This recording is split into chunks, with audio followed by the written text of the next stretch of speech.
ومن يضلله فلا هادي له ونشهد أن لا إله إلا الله وحده لا شريك له ونشهد أن سيدنا وسندنا وحبيبنا ومولانا محمدا عبده ورسوله أما بعد قال الله تبارك وتعالى في القرآن المجيد والفرقان الحميد بسم الله الرحمن الرحيم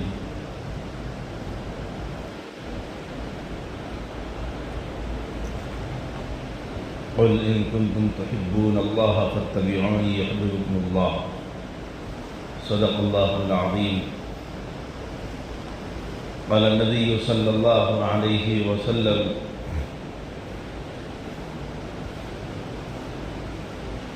الكيس من دان نفسه وعمل لما بعد الموت والآجز من أتبعها وتمنى على الله صدق الله العظيم وصدق رسوله النبي الكريم نحن على ذلك من الشاهدين والشاكرين والحمد لله رب العالمين. معزز بزرگوں اور عزیز ساتھیوں، پچھلے جمعوں میں نبی رحمت صلی اللہ علیہ وسلم اور آپ علیہ السلام کی شان رحیمی اور آپ علیہ السلام کی رحمت تامہ اور اتباع رسول، نسبت رسول، ان عنوانات پر ہم نے باتیں سنی. ہم یہی امید کرتے ہیں کہ رب کریم نے نبی رحمت صلی اللہ علیہ وسلم کو جو مقام اور حیثیت عطا فرمائی ہے، ان مقامات اور حیثیتوں کو گنانے کی نہ ہماری وقات ہے، نہ ہمارے اندر وہ ہمت ہے. آج سے 1400 سال سے لے کر آج تک بے شمار مبلغین آئے، محدثین آئے، مفسرین آئے، مقررین آئے، شعراء آئے، ادباء آئے. جتنے انسان آئے ہیں ان میں جو صلاحیت جس کے پاس تھی ان صلاحیتوں سے نبی رحمت صلی اللہ علیہ وسلم کی شان کریمی کو اپنے انداز سے بیان کیا، اپنے انداز سے سنایا. اب رب کریم نے، اللہ تبارک و تعالیٰ نے انسانوں کو بتایا کہ اے انسانوں، یہ جہاں، یہ دنیا کے اندر کی تمام رونقیں جو میں نے بنائی ہے، یہ سب کی سب چیزیں میں نے میرے حبیب صلی اللہ علیہ وسلم کے خاطر اور اس کے استقبال کے لیے یہ تمام چیزیں اور رونقیں میں نے سواری ہے. انسانوں کے اندر بھی وہ سوچ اور فکر کی صلاحیتیں اللہ تعالیٰ نے نوازی ہے، جو عقل سلیم جسے کہتے ہیں وہ بھی انسان کو نوازا ہے. تمام چیزوں کی تکمیل اللہ تبارک و تعالیٰ نے کی تو وہ ہمارے حبیب حضرت محمد مصطفیٰ صلی اللہ علیہ وسلم کے واسطے اور خاطر کی ہے. اب ان تمام چیزوں کا کہ اللہ کے نبی کیا ہے، اللہ کے نبی صلی اللہ علیہ وسلم کی حیثیت کیا ہے، آپ علیہ السلام سے نسبت کیسی ہونا چاہیے تھی، یہ تمام چیزیں ہم نے سنی کہ آپ علیہ السلام کی رحمت جس طریقے سے اللہ تبارک و تعالی رب العالمین ہیں، نبی رحمت صلی اللہ علیہ وسلم رحمت للعالمین ہیں. اللہ تعالیٰ فرماتے ہیں الحمدللہ رب العالمین، تو آگے اپنے حبیب کے بارے میں فرماتے ہیں وما ارسلناک الا رحمت للعالمین، جس طریقے سے میں تمام جہانوں کا پروردگار ہوں، اسی طریقے سے تمام جہانوں کے لیے میرا حبیب رحمت للعالمین بنا کر بھیجا گیا ہے. تو اب یہاں پر ہم نے وہ مثالیں، وہ واقعات اور وہ حالات سے ہم واقف ہوئے. اب ہماری اپنی زندگی میں بھی دیکھیں کہ اللہ تبارک و تعالیٰ نے ہم کو کتنے حالات سے گزارتے ہیں، کئی ایک مسائل سے ہم کو پیش ہونا پڑتا ہے، لیکن جب ہم اللہ تبارک و تعالیٰ کی طرف رجوع ہوتے ہیں تو اللہ تبارک و تعالیٰ کئی ایک چیزوں کے اوپر ہماری ان ستاری کا معاملہ کرتا ہے، پردہ ڈال دیتا ہے اور ان چیزوں سے ہم کو پاک و صاف کر دیتا ہے۔ اور آج ہم دیکھیں کہ ہمارے اندر کتنی کیسی چیزیں اور کیسے عقائد و نظریات ہمارے اندر پائے جاتے ہیں، پھر بھی اللہ تبارک و تعالی ہم کو سنبھال کر لے کر چل رہے ہیں۔ دیکھیں کہ انسانوں کے اندر کوئی بت پرست ہے، تو کوئی آگ پرست ہے، کوئی درختوں کو پوجتا ہے تو کوئی پہاڑوں کو پوجتا ہے، کوئی سورج کے طلوع ہونے کو پوجتا ہے تو کوئی غروب ہونے کو پوجتا ہے، کوئی سمندروں کو پوجتا ہے، کوئی کسی کو رازق سمجھتا ہے، کسی کو مالک سمجھتا ہے۔ لیکن اللہ تبارک و تعالیٰ فرماتے ہیں میں رب العالمین ہوں، میں پالنہار ہوں، میں ان تمام چیزوں کا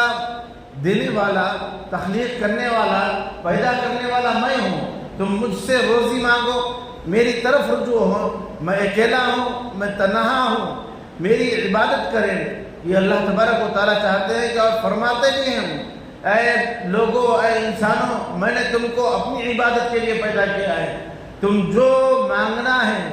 جو تمہیں ضرورت ہے وہ مجھ سے مانگو۔ لیکن آج دیکھیں انسان کدھر بھٹک رہا ہے اور کن راستوں کو اختیار کیا ہوا ہے، لیکن اللہ تبارک و تعالیٰ نے نبی رحمت صلی اللہ علیہ وسلم کی وجہ سے چھوڑ دی ہے۔ اب یہ حالات اگر ہم دیکھیں تو بڑے ہی دشوار کن مسائل کے ہیں کہ نبی رحمت صلی اللہ علیہ وسلم کا زمانہ ہے، آپ علیہ السلام جب نماز کے لیے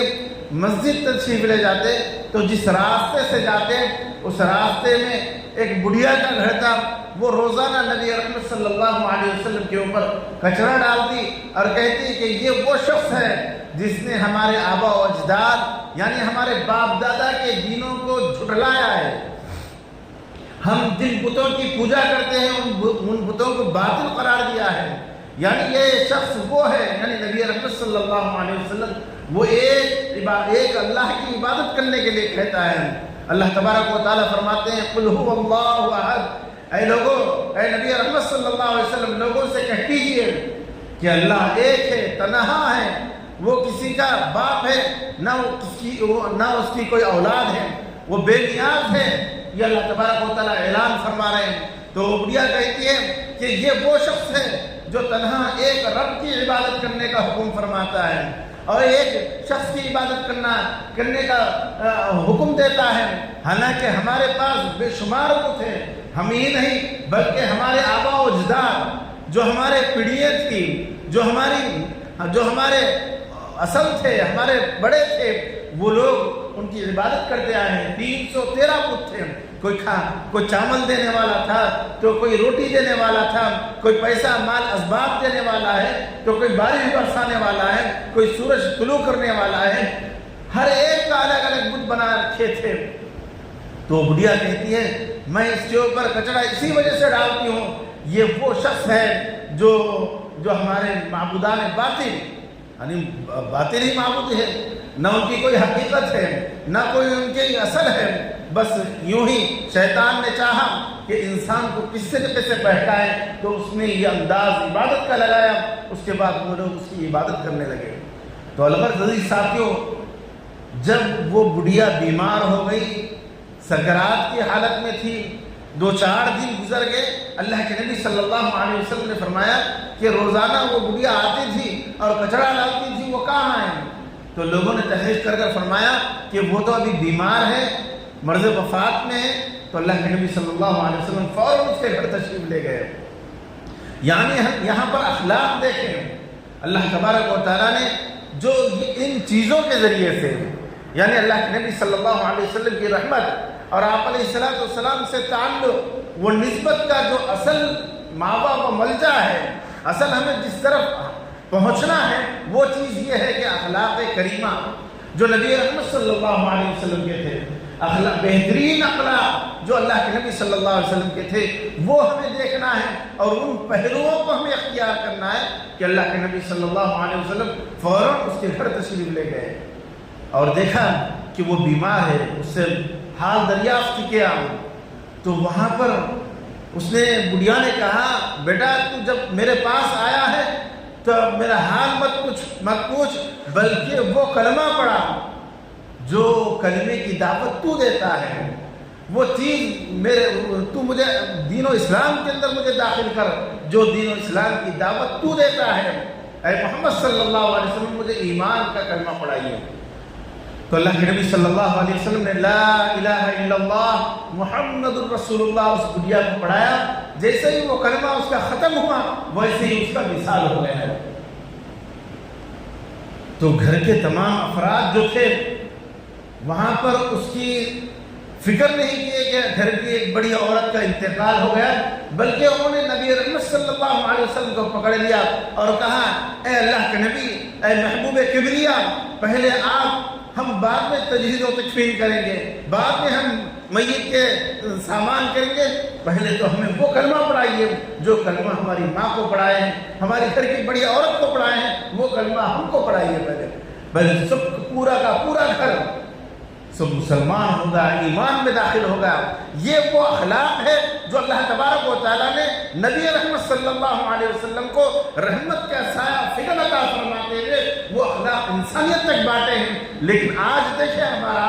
آج ہمارے اندر نہ اخلاق ہے، نہ اخلاق کا عنصر ہے، جس کی وجہ سے آج ایک دوسرے سے منتشر ہوتے جا رہے ہیں۔ آج ہم مسائل کے اندر دلدل کے اندر جو پھنس رہے ہیں یہ اسی وجہ سے پھنس رہے ہیں کہ ہمارے اندر نبی والے اخلاق نہیں ہیں۔ اگر ہمارے اندر نبی والے اخلاق ہوتے تو عزیز ساتھیوں آج ہمارے اندر چین ہوتا، سکون ہوتا، اطمینان ہوتا، اور اللہ کے نبی صلی اللہ علیہ وسلم کی تعلیمات جو ہے اس کے اوپر عمل کرنے کی وجہ سے آخرت ہماری سمجھ جاتی۔ دنیا تو ہمارے اندر چین کی سکون سے گزرتی ہی ہے، اور اس کے ساتھ جو آخرت لامحدود زندگی ہے یہ بھی ہماری چین اور سکون کے ساتھ گزرے گی۔ اس کے لیے ضروری ہے کہ ہمارے اندر ایمان کامل ہو، ایمان کامل ہو، جس کو اللہ تبارک و تعالیٰ نے فرمایا قل هو الله احد اللہ الصمد لم یلد ولم یولد ولم یکن له کفوا احد۔ اس سے عقائد اسلام کو پکا کرنا ہے، اس کے ذریعے سے عقائد اسلام کو پکا کرنا ہے کہ پہلے تم اپنے عقائد و نظریات کو مضبوط کر لو، اپنے ایمان کو مضبوط کر لو، اس کے بعد پھر قدم رکھنا نبی رحمت صلی اللہ علیہ وسلم کی طرف اور آپ علیہ السلام کی تعلیمات کی طرف۔ تو ہمارے تعلیمات نبوی ہمارے اندر کب آئے گی؟ ہمارے اندر ایک سوئی کب آئے گی؟ ہمارے اندر دنیاوی سکون کب آئے گا؟ ہم نے اس دنیا کو سب کچھ سمجھ بیٹھے ہیں، اور اس دنیا کی اشیاء کو اور جو ضروریات زندگی ہے ہم اس کو تمام سمجھ بیٹھے ہیں، جو ہم اس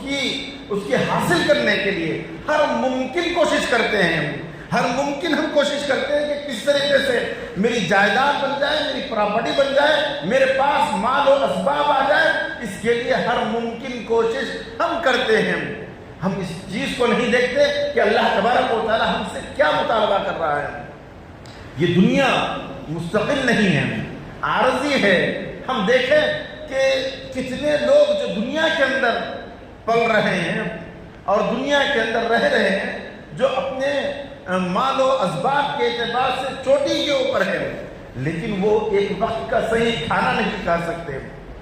کیونکہ وہ مجبور ہو چکے ہیں، کیوں یہ دنیا ہی ان کے لیے عذاب بن چکی ہے۔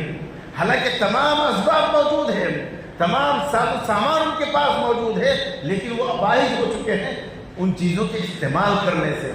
کیونکہ جب توفیق خداوندی نہ ہو تو ان چیزوں کا حاصل اس کے لیے کوئی فائدہ مند نہیں۔ تو عزیز ساتھیوں ہمارے لیے ضروری ہے کہ ہم یہاں پر رک کر نبی رحمت صلی اللہ علیہ وسلم کی رحمت کاملہ حاصل کرنے کے لیے ہمیں عقائد و نظریات کو اور اللہ تبارک و تعالیٰ کی وحدانیت کا اقرار کرنا ضروری ہے۔ اگر ہمارے اندر اللہ تبارک و تعالیٰ کی وحدانیت آ جائے تو عزیز ساتھیوں ہم ہر ممکن یہ کوشش کر سکتے ہیں کہ ہمارے اندر کیسے سدھار آ جائے، کیسے ہماری دنیا، یہ جو دنیا ہے، اس دنیا کے تگ و دو کے اندر، اس دنیا کو حاصل کرنے کے اندر آج جو ہم پریشان ہو رہے ہیں، یہ پریشانی ہماری خود بخود ختم ہو جائے گی۔ کیونکہ آج انسان اسی کی طرف پیچھے پڑا ہوا ہے کہ کس طریقے سے میں اس انداز سے اوپر چڑھ جاؤں، میرا کیسے گریڈ بن جائے، میرے اندر کیسے، میرے پاس کیسے مال و اسباب آ جائے، اس کی وہ ہر ممکن کوشش کر رہا ہے، لیکن وہ فکر نہیں کر رہا ہے تو وہ دین و اسلام کی نہیں کر رہا ہے، وہ اللہ تبارک و تعالیٰ کی عبادات کی فکر نہیں کر رہا ہے، وہ اخلاقیات کی فکر نہیں کر رہا ہے۔ تو یہ اہم پہلو ہے ہمارا۔ تو پھر دوسری چیز جو ہے وہ ہے نسبت رسول۔ نسبت رسول یہ کامل ایمان ہے، یہ تکمیل ایمان ہے، یہ ہماری ہر شعبے کے اندر، ہمارے ہر معاملے کے اندر جب ہم یہ دیکھیں کہ اگر میں بچہ ہوں، میں ماں باپ کا بچہ ہوں، بیٹا ہوں، تو میرے حقوق نبی محمد صلی اللہ علیہ وسلم کی نسبت سے کیا لاگو ہوتے ہیں، کیا چیزیں مجھے کرنی پڑتی ہیں، کیونکہ خود نبی رحمت صلی اللہ علیہ وسلم اس کی مثالیں پیش فرماتے ہیں۔ کیونکہ جب نسبت رسول قائم رہے گی ہماری تو یہ چیزیں ہمارے اندر آئے گی۔ آج دیکھیں ہمارے والدین آج ہم سے کتنے بیزار ہیں، یا ہم اپنے والدین سے کتنے متنفر ہوتے جا رہے ہیں۔ وجہ کیا ہے، وجوہات کیا ہے، اسباب کیا ہے، حل کیا ہے، اس کو ہمیں دیکھنا ہے۔ اس کے لیے ضروری ہے کہ ہمیں نسبت رسول کو مضبوطی سے تھامنا ہوگا۔ وہ نسبت رسول کیا ہے؟ وہ اللہ کے نبی صلی اللہ علیہ وسلم بتاتے ہیں، دائی حلیمہ رضی اللہ تعالیٰ عنہ جو نبی رحمت صلی اللہ علیہ وسلم کی دو شریک ماں ہے، آپ علیہ السلام ان کے پاس دودھ پیے تھے۔ آپ علیہ السلام صحابہ کے ساتھ مجلس بنائے بیٹھے ہیں، تو حضرت دائی حلیمہ اونٹنی پر سوار ہو کر آتی ہے، تو خبر دینے والا دیتا ہے کہ دائی حلیمہ آئی ہے، تو اللہ کے نبی صلی اللہ علیہ وسلم دوڑ کر جاتے اور حضرت دائی حلیمہ کو اپنے کندھے پر پیر رکھ کر ایک ہاتھ پر ہاتھ رکھ کر نبی رحمت صلی اللہ علیہ وسلم کو اتارتے۔ صحابہ اکرام کی آنکھیں پھٹ جاتی ہیں، دیکھ کر ششدر ہو جاتے ہیں، اور آپ علیہ السلام بڑے ہی ادب و احترام کے ساتھ اپنے ساتھ لے کر آتے ہیں، جہاں بیٹھے تھے وہاں بیٹھنے کے لیے اپنے مبارک چادر، رحمت والی چادر جو آپ علیہ السلام کے کاندھوں پر تھی، اس کو اتار کر وہاں بچھاتے ہیں، اور آپ علیہ السلام مائی دائی حلیمہ کو وہاں پر بٹھاتے ہیں۔ تو صحابہ کی چیخیں نکل جاتی ہے اور فرماتے ہیں، اے نبی رحمت صلی اللہ علیہ وسلم، ایک معمولی عورت اور رحمت والی نبوت والی چادر، اس کے اوپر اس عورت کو بٹھا رہے ہیں۔ کہا کہ یہ میری ماں ہے، یہ میری ماں ہے، دوسری ماں ہے۔ اس کی اتنی قدر اور اتنی عزت اللہ کے نبی صلی اللہ علیہ وسلم فرما رہے ہیں، اور کہہ رہے ہیں کہ یہ نسبت رسول سے ہمیں قائم ہو سکتی ہے چیزیں۔ تو آج جو ہماری عمومی طور پر دیکھا جا رہا ہے کہ آج بچے عمومی طور پر اپنے والدین سے دور بھاگ رہے ہیں، نہ ان کی خدمت کا نہ ان کو پتہ ہے، نہ ان سے کوئی واسطہ ہو رہا ہے، بلکہ کہیں تو بعض جگہ گالی گلوچ دیتے ہیں ماں باپ کو، یا ان کو مارتے پیٹتے ہیں، یا بڑے ہو کے تو ان کو اولڈ ایج ہوم یا روڈوں پر سڑکوں پر چھوڑ دیتے ہیں۔ ہم نے حالیہ واقعات میں دیکھے ہیں کہ حیدرآباد کے اندر ایک بوڑھی ماں پانی میں سسک کر مر گئی۔ جب ایک تنظیم والوں نے، ایک ٹرسٹ والوں نے ان کو اٹھا کر لایا تو بخار کی حالت میں تھی، انہوں نے اعلانات کیے، تب کوئی نہیں آیا، لیکن وہ 2-4 دن کے اندر وہ انتقال فرما گئی، اور انہوں نے پھر بھی اعلانات کیے، تب بھی کوئی آیا نہیں، ان کی تدفین وغیرہ کر دیے گئے۔ تو دوسرے تیسرے دن بیٹا اور بیٹی دونوں آئے اور کہا کہ امی جان بیٹی کے پاس رہا کرتی تھی، اور بیٹے 2 بڑے جوان ہیں، وہ اپنے مست اپنی زندگی میں ہیں، اور وہاں پر بوڑھی سسکتے مر گئی۔ تو عزیز ساتھیوں، یہ ایسے حالات رہیں گے تو ہماری ترقیات کہاں سے ہوگی، ہم کہاں کامیاب ہو سکیں گے؟ آج ہمارے اوپر حکومتی سطح پر ہو یا حالاتی سطح پر ہو، آج ہم پریشان ہوتے جا رہے ہیں۔ وجہ کیا ہے؟ وجہ یہ ہے کہ ہمارے اندر بڑوں کا ادب و احترام، عزت و قدر نہیں ہے ہمارے اندر، جس کی وجہ سے عزیز ساتھیوں نہ والدین کی عزت ہے ہمارے پاس، نہ وقار ہے، نہ ان کی عظمت ہے، جس کی وجہ سے آج ہم پریشان ہوتے جا رہے ہیں۔ نبی رحمت صلی اللہ علیہ وسلم کے حالات میں آتا ہے، آپ علیہ السلام خود فرماتے ہیں کہ ماں کی اہمیت کو بتاتے ہوئے فرماتے ہیں، اگر میں نماز کی حالت میں ہوتا اور میری ماں فرماتی اے محمد، تو میں نماز توڑ کر، آدھی نماز توڑ کر میں لبیک یا ماں، لبیک امی جان کہہ کر میں بھاگتا دوڑتا،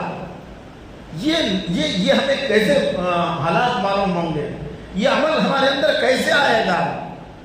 تو عزیز ساتھیوں، یہ نسبت رسول کو قائم کرنے سے آئے گا، اور یہ نسبت رسول جب ہم کو مل جائے گی تو عزیز ساتھیوں ہم کامیاب ہو سکتے ہیں۔ تو دوسری چیز یہ ہے کہ پہلی چیز تو نبی رحمت صلی اللہ علیہ وسلم کی رحمت سے ہمیں وافر مقدار میں ہمیں رحمت حاصل کرنا ہے، اور دوسری چیز ہمیں اپنی زندگی کے ہر پہلو میں نبی رحمت صلی اللہ علیہ وسلم کی نسبت کو پانا ہے اور اس کے مطابق اپنی زندگی کو سنوارنا ہے۔ اگر ہم اس کو سنواریں گے تو عزیز ساتھیوں ہم کامیاب ہو سکتے ہیں۔ اور دوسری چیز دیکھیں کہ اللہ کے نبی صلی اللہ علیہ وسلم نے جب حضرت شیما رضی اللہ تعالیٰ آئی تو اللہ کے نبی صلی اللہ علیہ وسلم نے بڑا ہی اعزاز و اکرام فرمایا اور بڑا ہی تحفے تحائف کے ساتھ ان کو واپس کیا۔ صحابہ نے کہا یہ کون تھے؟ کہا کہ یہ دودھ شریک بہن تھی میری، یعنی دودھ شریک بہن تھی۔ تو اللہ کے نبی صلی اللہ علیہ وسلم نے فرمایا کہ یہ دودھ شریک بہن رہنے کی وجہ سے میں نے اس کی عزت کی ہے، عظمت اور اس کی وقار کی ہے، اور اس کو تحفے تحائف دے کر اللہ کے نبی صلی اللہ علیہ وسلم نے ان کو روانہ کیا۔ تو یہ حالات ہم کو کب معلومات ہوں گے، کب ہمیں عمل کرنے کا داعیہ ہمارے اندر پیدا ہوگا؟ اس وقت پیدا ہوگا جب ہمیں نسبت رسول سے وابستگی ہوگی، نسبت رسول پر چلنے کا ہمیں داعیہ ہمارے اندر ہوگا، تو یہ چیزیں ہمارے اندر کام کرنے کی پیدا ہوگی اور ہم کام کر سکتے ہیں اور ہم خوشحال زندگی گزار سکتے ہیں۔ تو عزیز ساتھیوں، یہ دو چیزیں اگر ہمارے اندر آ جائے گی تو عزیز ساتھیوں تیسری چیز جو ہمارے لیے ضروری ہے، وہ اہم ہے، وہ کیا ہے؟ وہ یہ ہے کہ ہم اللہ تبارک و تعالیٰ کے احکامات اور نبی رحمت صلی اللہ علیہ وسلم کی لائی ہوئی شریعت کے اوپر ہم کیسے چلیں، کیونکہ یہ دور پرفتن دور ہے، یہ دور بڑا ہی خطرناک دور ہے، کیونکہ اب تک کے دور کے اندر یہ تھا کہ دجالی فتنے اور اس کے ساتھ ساتھ عیسائی مشنری یہودی کے ایجنڈے یہ چلا کرتے تھے، لیکن یہ لوگ آج مسلمانوں کے اندر، ایمان والوں کے اندر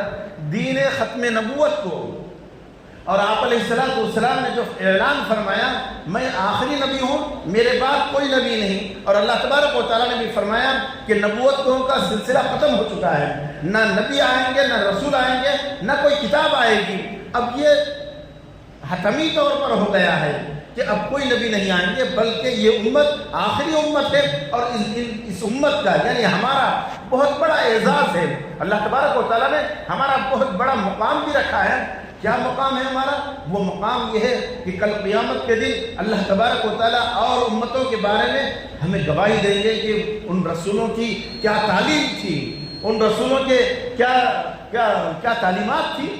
وہ اللہ تبارک و تعالیٰ ہم سے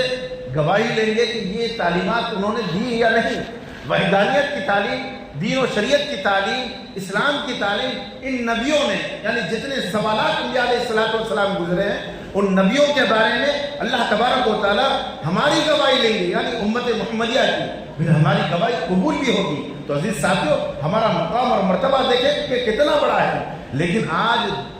دجالی فتنے آج سر ابھار رہے ہیں، کہیں شکیلیت کا فتنہ، کہیں گوہر شاہی کا فتنہ، کہیں تو قادیانی کا فتنہ، بے شمار فتنے آج اپنا سر ابھار رہے ہیں، اور اس کی طرف آسانی کے ساتھ ہمارا نوجوان طبقہ اور ہمارا بھولا بھلا طبقہ اس کی طرف رجوع ہوتے جا رہا ہے۔ آج شکیل بن حنیف کا طبقہ دیکھیں، حیدرآباد میں اور اطراف میں اور ہمارے دیہاتوں کے اندر بڑی ہی تیزی کے ساتھ پھیل رہا ہے، جس سے قادیانی اپنے جال پھیلا کر، اپنے مبلغین کو پھیلا کر اس نے دین اور اسلام کے اوپر آنچ اٹھائی تھی، نبوت کا دعویٰ کیا تھا، اور دوسری کتاب الہی کا دعویٰ کیا تھا۔ ان چیزوں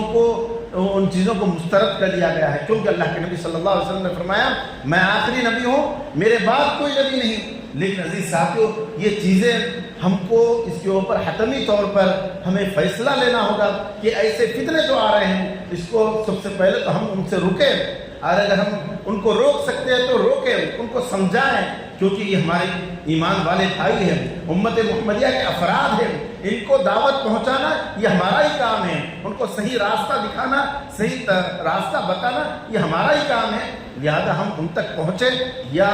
جہاں تک ہم ان کو سمجھانے والے لوگ ہیں ان تک پہنچیں، ان کو بتائیں کہ کیسے ان کو سیدھا راستہ بتایا جا سکتا ہے، کیونکہ یہ سب سے بڑا پہلو ہے ایمان کو بچانے کا، دنیا کے اندر اور آخرت کے اندر چین و سکون پانے کا۔ اگر ہمارا ایمان اور شریعت محمدی صلی اللہ علیہ وسلم باقی نہ رہے تو پھر ہمارا ایمان ہی ختم ہو جائے گا۔ جب ایمان ختم ہو جائے گا، جو ہمارا عقیدہ ہے، نظریہ ہے، وہ تمام ختم ہو جائیں گے۔ اللہ تبارک و تعالی ہم سب کو ان باتوں پر سمجھ کر نبی رحمت صلی اللہ علیہ وسلم کی تعلیمات اور آپ علیہ السلام کی رسالت اور نبی رحمت صلی اللہ علیہ وسلم کی نسبت ہم سب کو سمجھنے کی توفیق نصیب فرمائیں اور جان کر عمل کرنے کی توفیق نصیب فرمائیں۔ آمین۔ وما علینا الا البلاغ۔ جو احباب سنت نے پڑھے سنت